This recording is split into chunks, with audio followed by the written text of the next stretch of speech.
యాదాద్రి జిల్లాలో అరుదైన సంఘటన ఒకటి చోటు చేసుకుంది. గత ఏడాది అక్టోబర్లో ఓ మహిళ తోక ఉన్న బిడ్డకు జన్మనిచ్చింది.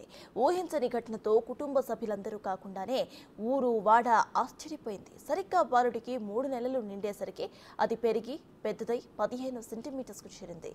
దీంతో ఆందోళన చెందిన తల్లిదండ్రులు వెంటనే బీబీ నగర్లోని ఎయిమ్స్లో జాయిన్ చేశారు. బాలుడి పరిస్థితి గమనించిన వైద్యులు ఇది చాలా క్లిష్టమైన సమస్య అని, ఒకవేళ తోక కోసిస్తే బాలుడికి నాడీ వ్యవస్థపై ప్రభావం పడుతుందనే సందేహాలను వ్యక్తం చేశారు. అయినా ధైర్యం చేసి ఆ చిన్నారికి క్లిష్టమైన శస్త్రచికిత్సతో తోకను తొలగించారు. 2.5 గంటలకు పైగా శ్రమించి ఆపరేషన్ పూర్తి చేశారు డాక్టర్స్. 5 రోజుల పాటు చిన్నారి ఆరోగ్య పరిస్థితులను గమనించి సురక్షితంగా తల్లిదండ్రులకు అప్పగించారు.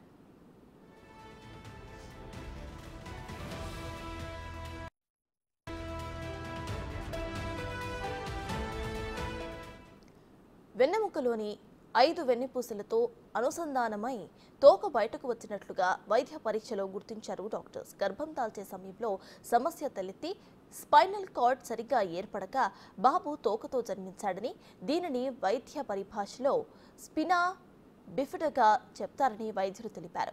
6 నెలలుగా బాబును పర్యవేక్షించిన వైద్యులు మరోసారి వైద్య పరీక్షలు నిర్వహించారు.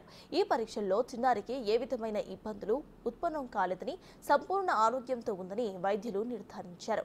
వెన్నెముక్కతో ముడిపడి ఉన్న ఈ ఆపరేషన్ అత్యంత క్లిష్టమైందని ఎయిమ్స్ వైద్యులు తెలిపారు. బాబుని పూర్తి ఆరోగ్యంతో తమకు అప్పగించినందుకు తల్లిదండ్రులు సంతోషం వ్యక్తం చేశారు.